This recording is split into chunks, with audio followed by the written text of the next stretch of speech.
చంటి, సింధూర ఇక అక్కడ అడవిలో ఆగిపోతారు. ఏంటి చంటి అనేది నువ్వు?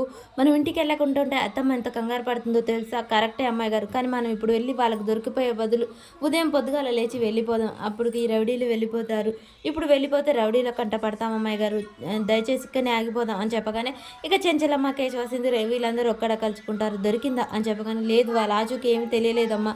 వాళ్ళ సైకిల్ కనిపించింది. అక్కడ వాళ్ళని కనుక్కుంటే వాళ్ళిద్దరూ లారీ ఎక్కి వెళ్ళిపోయారని చెప్పారు. సరే పదండి వెళ్దాం అని చెప్పగానే అసలు ఈ చంటిగాడు అన్నిట్లో వేలు పెడతారు. ఇంట్లో వాళ్ళు తప్పుడుగా అనుమానిస్తున్నారు. రేపు వాళ్ళ ఇంటికి వస్తే ఏం చేస్తారో ఏమో నాకు చాలా భయంగా ఉందని ఇక్కడ ఈ బాబాయ్ భయపడుతూ ఉంటాడు. ఇక చంటి, సింధూర అక్కడే అక్కడ మంట వేసుకొని అలా కూర్చుంటారు.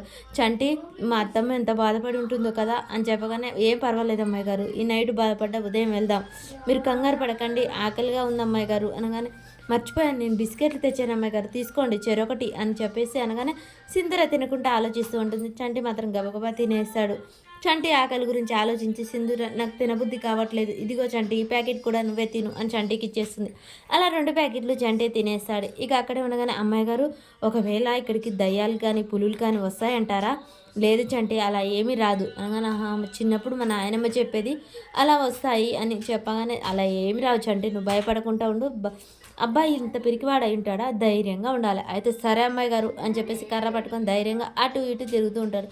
అమ్మాయి గారు మీరు పడుకోండి నేను ఇక్కడ కావలి కాస్తాను అంటూ ఆవలిస్తూ ఉంటాడు. ఏంటి నువ్వు కావలి కాస్తాను నిద్ర కాకగలవా చంటి అనగానే పర్వాలేదు అమ్మాయి గారు అని చెప్పేసి అలా అయితే ఇంకా అక్కడ ఎదురు చూస్తూ ఉంటాడు. ఇక చంటి ఉదయం కాగానే వాళ్ళ ఇంటికి తీసుకొని వెళ్తాడు సింధూరని.